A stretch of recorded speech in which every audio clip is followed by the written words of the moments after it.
Hey everyone, thank you so much for joining me today. My name is Laura Train Mama. Today we are having a look at this story from the Thomas and Friends collection. It's called Bulstrode. I want to give a special shout out to Jonas Belton.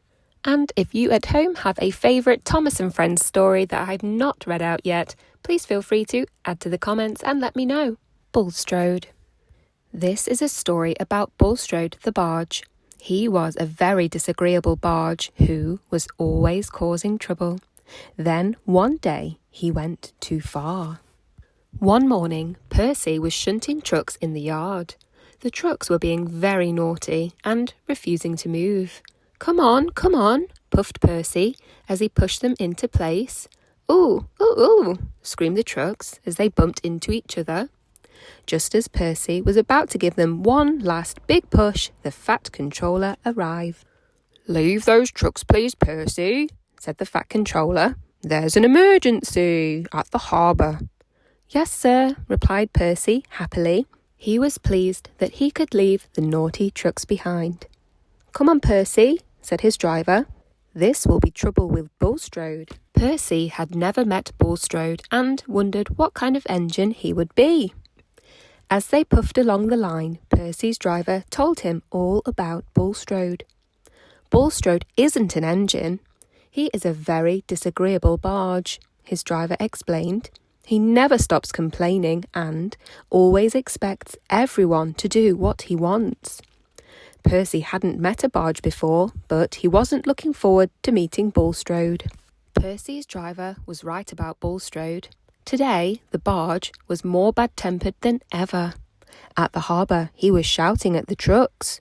Come on, why aren't you trucks where you should be?" complained Bulstrode.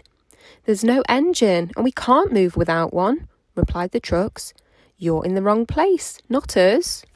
Bulstrode and the trucks had been arguing all morning. The trucks had some coal for Bulstrode to deliver, but they were too far away from the water to load him up. Bulstrode was being very impatient. He didn't want to wait for an engine to arrive.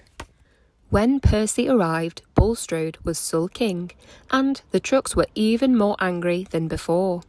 "Bulstrode is being difficult," complained the trucks. "Please put us in a siding, Percy, so that we can load him up and be rid of him." "Rid of me?" replied Bulstrode. "I would have left hours ago if you trucks were in the right place."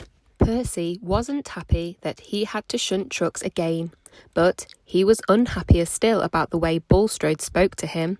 "Pah, look at the size of you," laughed Bulstrode. "I'd be surprised if you had the strength to move even one truck."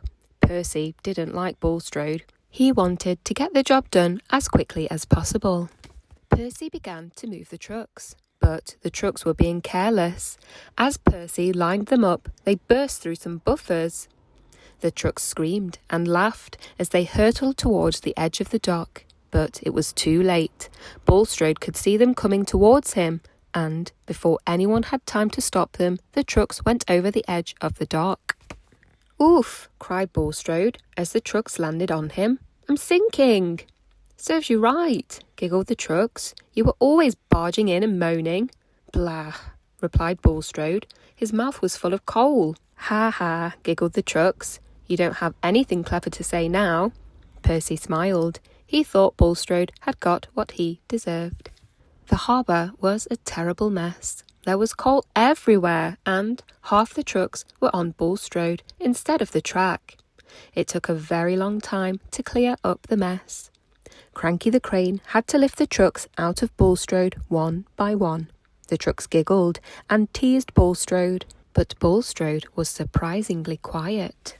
Percy watched as Bulstrode was towed away to the beach. He had caused trouble one too many times. "Right," said the workman when they reached the beach. "You can stay here from now on. Children can play in you all day, and at long last you'll be useful." "You can't leave me here," shouted Bulstrode, but the workman ignored him and walked away. As Percy puffed along the line to the Fat Controller's railway, he passed Bulstrode on the beach. Bulstrode was already shouting at the seagulls that had perched on top of him. Percy hurried past before Bulstrode had a chance to shout at him. I'm so pleased that I won't have to work with Bulstrode again, thought Percy, when he was safely out of his way. The troublesome trucks are naughty, but Bulstrode is even worse.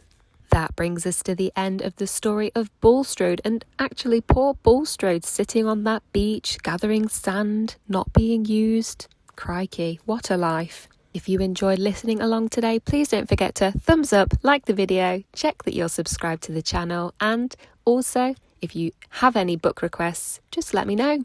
And have a great day.